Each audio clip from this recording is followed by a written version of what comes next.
ప్రభునందు ప్రియమైనటువంటి వారులారా, మన ప్రభువును రక్షకునైనటువంటి యేసుక్రీస్తు వారి యొక్క శుభనామములు మీ అందరికీ నా హృదయపూర్వకమైన శుభములు వందనములు తెలియజేస్తున్నాను.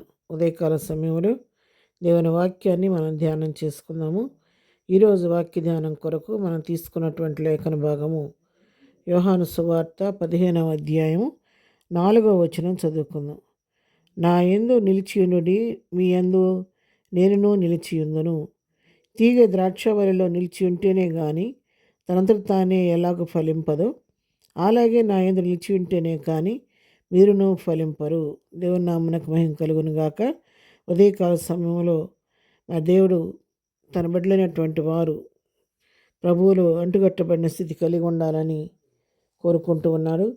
ఏదో ఆషామాషగా ప్రభువుని ఎరిగి ఉన్నాం, తిరిగి ఉన్నాం, దేవుడు నమ్ముకున్నామని ఆషామాషకి చెప్పటం కాదు. ప్రభు ఈ ఉదయకాల సమయంలో తన బిడ్డలమైన మన దగ్గర నుంచి ప్రభు ఆశిస్తుంది ఏంటంటే, ఆయనలో నిలిచి ఉండాలని ప్రభు కోరుకుంటున్నాడు. ఆయనలో స్థిరులుగా ఉండాలని, ఆయన యొక్క జీవాన్ని మనలోకి తీసుకుంటూ మరి తనలో నిలిచి ఉండాలని ప్రభు కోరుకుంటున్నాడు. దానికి ఉదాహరణ కూడా చెప్తున్నాడు.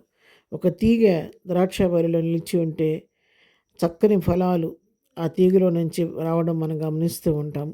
ఒకవేళ ఏ కారణం చేతైనా ఆ ద్రాక్ష తీగలో నుంచి మరి ఆ కొమ్మ వేరైపోయింది అనుకోండి, ఆ ద్రాక్ష వల్లికి దానికి సంబంధం తెగిపోయినప్పుడు ఆ కొమ్మ, ఆ తీగ లేకపోతే ఆ ద్రాక్ష వల్లికి అంటుకట్టి ఉండకుండా మరి ఇరిగిపోయింది అనుకోండి, అది క్రమక్రమంగా వాడిపోయి ఎండిపోద్ది.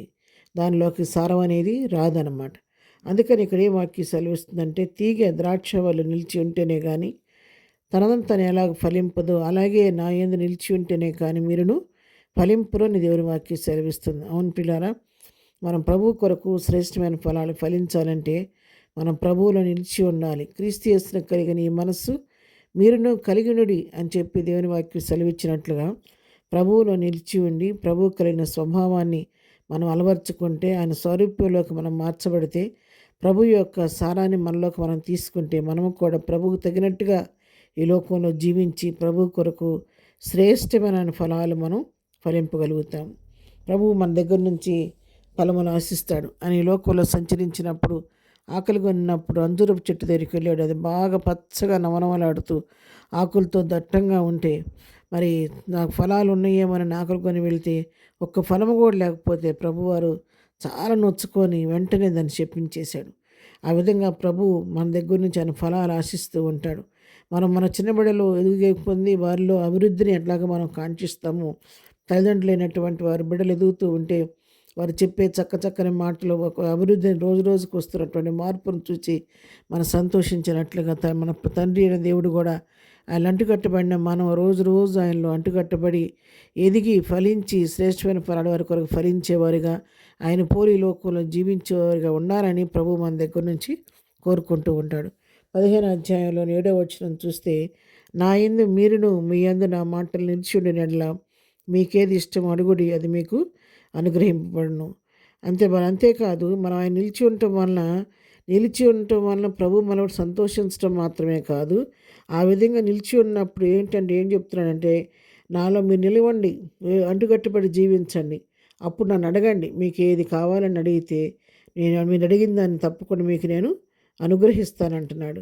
రెండవదిగా ఆ విధంగా ఉండటం వల్ల జరిగే మేలేంటంటే 8వ వచనం, మీరు బహుగా ఫలించడం వల్ల నా తండ్రి మహింపరచబడును, ఇందువలన మీరు నాకు శిష్యులు అవుదురు అంటున్నారు.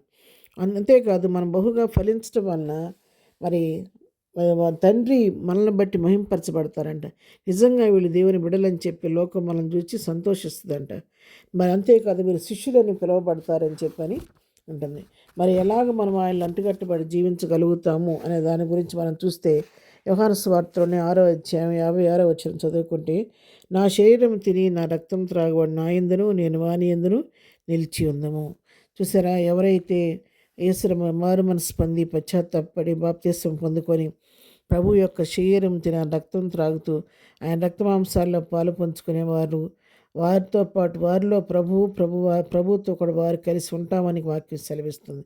అటు విధంగా రక్షణ పొందిన మనం క్రమముగా అటువంటి పరిశుద్ధ బల పరిచర్లో పాలు పొందుతూ ఆయన శరీరం తిన రక్తం త్రాగి ఆయన స్వభావాన్ని మనం అలవర్చుకొని క్రీస్తు లోకానికి చూపించేవారుగా మనం జీవించాలి. అప్పుడు మనం బహుగా ఫలించేవారుగా ఉంటాము. మనల్ని బట్టి దేవుని నామానికి మహిమ కలుగుద్ది. అలాంటి కృప ధన్యత ప్రభువు మనందరికీ దయచేయను గాక. ప్రార్థన చేసుకుందాం. ప్రేమ కలిగిన తండ్రి, ఉదయకాల సమయంలో వాక్యం మా పిల్లలందరినీ దీవించండి. మేమందరం కూడా ప్రభా నీలో నిలిచి, నీలో వేరుపారి, నీ కొరకు శ్రేష్టమైన ఫలాలు ఫలించేవారుగా మనం సిద్ధపరచమని, మా ద్వారా మహింపరచబట్టాన్ని కృప చూపించమని, ఈ దినదీవులతో మమ్మల్ని నింపి నడిపించమని, ప్రతి కీడు నుండి తప్పించమని యేసునామంలో ప్రార్థించి అడిగి పొందుకొని ఉన్నాము తండ్రి. ఆమెన్. ప్రభు కృప సదాకాలము మనందరికీ తోడై ఉండి నడిపించును గాక. ఆమెన్.